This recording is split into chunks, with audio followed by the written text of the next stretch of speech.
मेरे भाई, एक ऐसे मुश्किल दौर से हम गुजर रहे हैं जहां अब भी अगर हम बिखर गए, बढ़ गए, तो क्या होने वाला है। हिम्मत मत हारिए। और वो हुकूमतों को कहना चाहता हूं, लौटाएंगे तुम्हें वह सब कुछ सूद के समेत।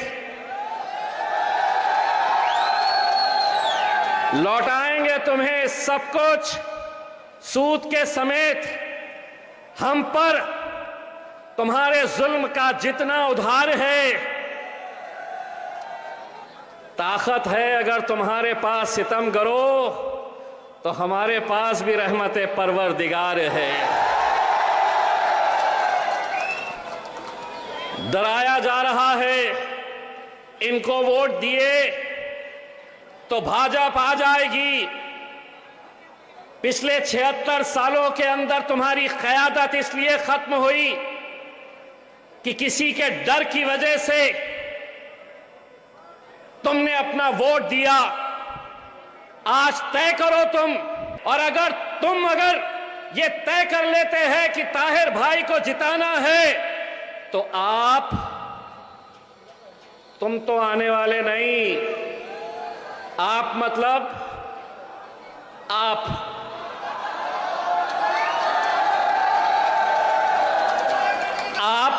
नहीं आने वाले। आपका पाप जो है ये नहीं आने वाले। आपके पाप का बाप जो है, बाप बोले तो कौन? मित्रों, वो भी नहीं आने वाले हैं। आएगा तो इंशाअल्लाह मेरा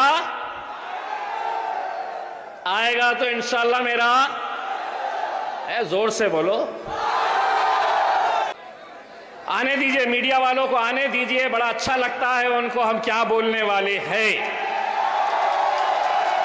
हमको जो बोलना है हम बोलने वाले हैं, तो सुनने दो, रिकॉर्ड करने दो। अपने दिल के जज्बात आपके सामने रखे।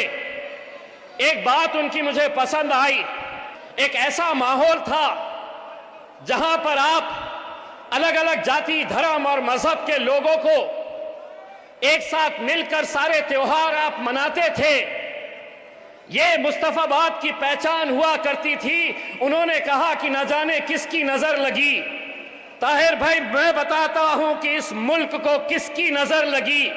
जिसकी नजर लगी है उसका नाम है नरेंद्र दामोदर मोदी। पुलिस वाले यहां पर मौजूद है। मैं आप लोगों को एक बात कहना चाहता हूं। साहब, ये देश की खूबसूरती यही है कि यहां पर हर जाति, धर्म और मजहब के लोग एक साथ मिलकर रहे हैं। एक उदाहरण मैं आपको देना चाहता हूं। उत्तर प्रदेश के मुख्यमंत्री है, पहचानते हैं उत्तर प्रदेश के मुख्यमंत्री कौन है?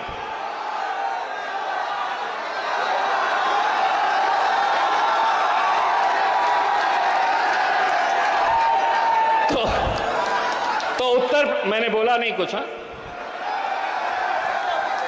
हवा तेज चल रही है, मैंने सिर्फ अपने बालों में हाथ फैलाया।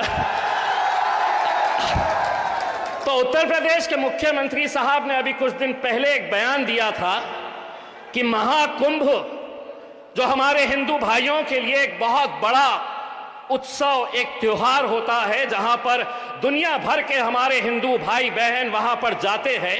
उन्होंने एक बयान दिया था कि वहां पर मुसलमानों ने आना नहीं चाहिए, कुंभ मेले के अंदर आना नहीं चाहिए।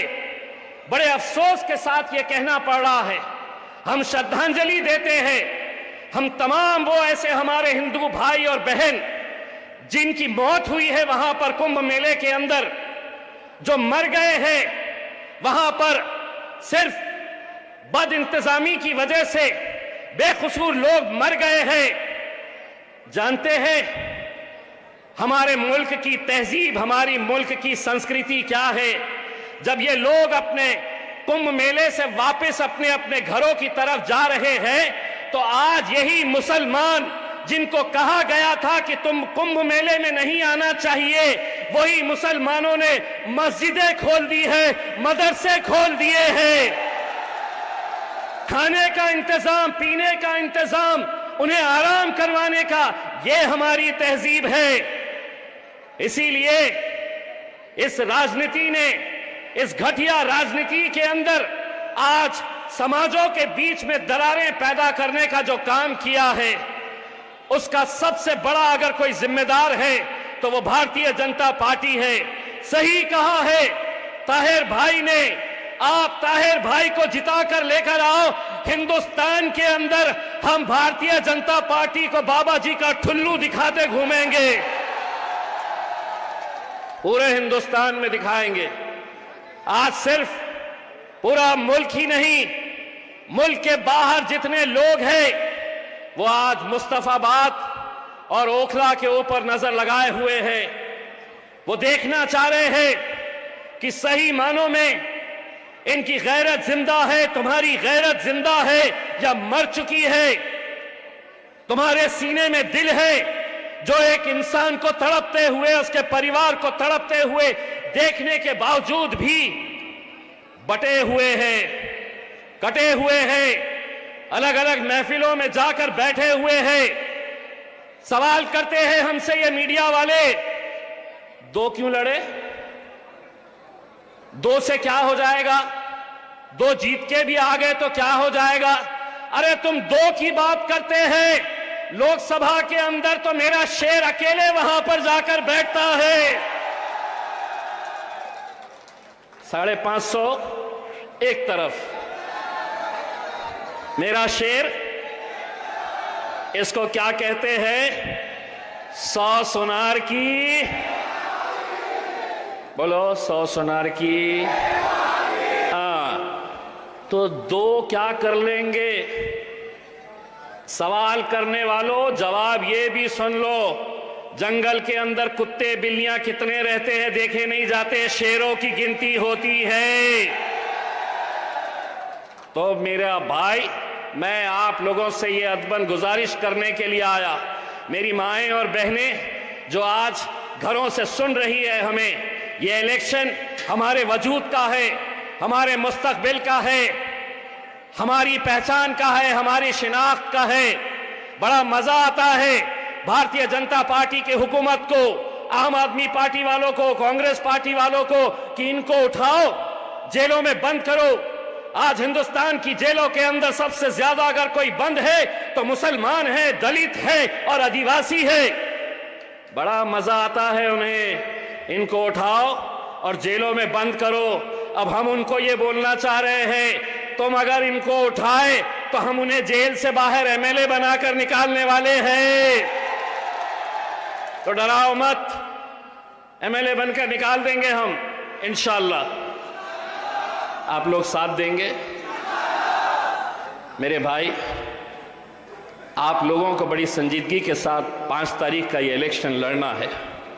मुझे मालूम है कि बहुत सारे इस इलाके के लोग अलग अलग महफिलों में जा रहे हैं, अलग अलग स्टेज के ऊपर बैठ रहे हैं, चाहे वो आम आदमी पार्टी का स्टेज लगा हुआ हो, कांग्रेस का लगा हुआ है, भारतीय जनता पार्टी का लगा हुआ है।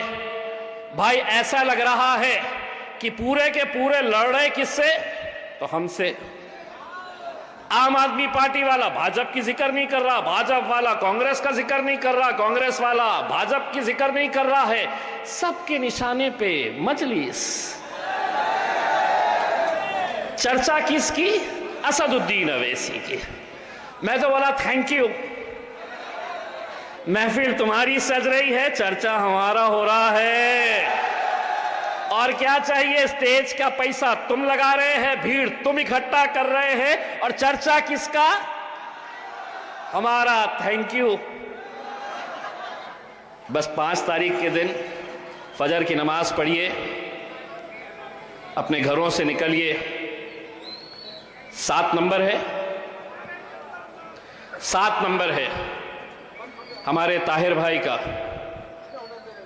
वहां पर जाना और 7 नंबर पतंग की निशानी के ऊपर मोहर लगाना।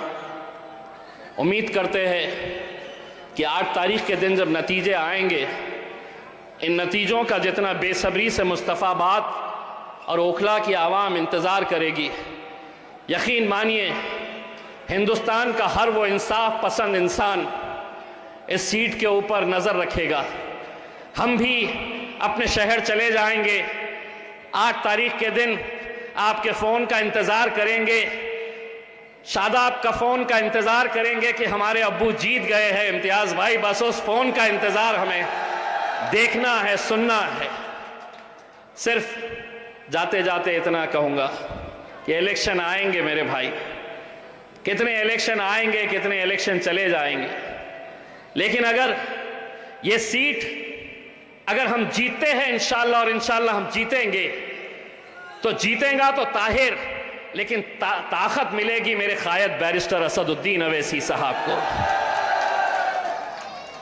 और वो लोगों के मुंह पर एक तमाचा पड़ेगा जो ये कहते हैं कि तुमने कैसे दंगाइयों को टिकट दे रखा है। अगर ताहिर हुसैन को और शिफा भाई को तुम दंगाई कहते हैं, तो मैं मीडिया से एक सवाल करना चाहता हूं, साध्वी प्रज्ञा सिंह कौन है फिर? कौन है साध्वी प्रज्ञा सिंह? कैसे आरोप लगे हैं, कैसे अरविंद केजरीवाल को शराब बेचने के ऊपर, शराब की पॉलिसी बनाने के ऊपर जमानत मिल सकती है, मनीष सिसोदिया जेल से बाहर निकल सकता है, बाकी सभी लोगों को इंसाफ मिल सकता है। इंसाफ अगर किसी को नहीं मिल रहा है तो हमें नहीं मिल रहा है। क्या कानून अलग अलग है? नहीं है कानून। इस मुल्क के अंदर कानून जो इम्तियाज जलील के लिए है, वही कानून योगी आदित्यनाथ के लिए है, वही कानून नरेंद्र मोदी के लिए है, वही कानून अरविंद केजरीवाल के लिए है। हम सब के लिए अगर कानून अगर एक जैसा है, तो फिर ऐसा भेदभाव क्यों? तुम समझते हैं कि इन्हें परेशान करते रहो, ये परेशान आपको बार बार करते रहेंगे। यूसीसी का कानून लेकर आए हैं, वक्फ की जमीनें खींचेंगे, आपको बार बार ये कहा जाएगा कि ये मुल्क अब हमारा है, अब हम इसे हमारा राष्ट्र बना रहे हैं। मैं मुस्तफाबाद की आवाम की तरफ से भारतीय जनता पार्टी के तमाम बड़े नेता नरेंद्र मोदी साहब, अमित शाह साहब, कान खोलकर ये अच्छी तरीके से सुन ले, सभी का खून शामिल है इस मिट्टी में। ये मुल्क तुम्हारे वहां तक पहुंचाना है, ये मुल्क तुम्हारे। हाँ, मीडिया वाले देखो कैसे जल्दी पलटा दिए हैं। आज बजट का दिन था, करोड़ों रुपए की घोषणाएं की गई। ताहिर भाई ने बताया कि मुस्तफाबाद के स्कूलों की हालत क्या है। मोहतरमा निर्मला सीतारमन जी, दिल्ली बहुत दूर नहीं है, ई रिक्शा में बैठ के आइए इन गलियों के अंदर, टमटम में बैठ के आइए और यहाँ के स्कूलों की हालत देखिए आप, तो हकीकत क्या है आपको समझ में आएगी। आप बड़े बड़े बातें करके, बड़ी बड़ी घोषणाएं करके चले जाते हैं। आज हमने जब मुस्तफाबाद के मसलों के बारे में हमने पूछा कि यहाँ के मसले क्या है, तो आप लोगों को भी शर्म आनी चाहिए इस बात के लिए। हमें शर्म आई है। एक एक नौजवान, एक एक बुजुर्ग, एक एक मेरी माँ और बहनों को ये गौर से सोचना चाहिए कि 76 साल हो गए हैं, आज भी हमारे मुद्दे क्या है? तो अच्छी सड़कें चाहिए, कचरा नहीं दिखना चाहिए, हमें पानी साफ सुथरा चाहिए, अच्छा स्कूल चाहिए। यही मुद्दों को लेकर हर 5 साल के बाद हम इलेक्शन लड़ते रह रहे हैं। वही आएंगे, दोबारा आएंगे, तुमको मनाएंगे, समझाएंगे कि अब हम ये करने वाले हैं। अगर ऐसी सड़कों की हालत है तो कहीं ना कहीं तुम भी उसके जिम्मेदार हो। इसलिए जिम्मेदार हो कि इलेक्शन वक्त में तुम बढ़ जाते हो, तुम बिखर जाते हो। अरे एक बार एक ताकत बनकर देखो तो सही, एक आवाज लगाओ तो सही। तुम्हें बहकाया अगर जाएगा कि ये मुमकिन नहीं है यहां से मजलिस का जीतना, तो ये इम्तियाज जलील को देखो, 20 साल के शिवसेना वाले को उखाड़ कर फेंका था और अल्हम्दुलिल्लाह मजलिस का झंडा लहराया था। वहां की आवाम अगर कर सकती है तो ये आवाम भी, ये नौजवान भी, ये मेरी माएं और बहनें भी कर सकती है। इलेक्शन सिर्फ वोटों से नहीं होता है, मां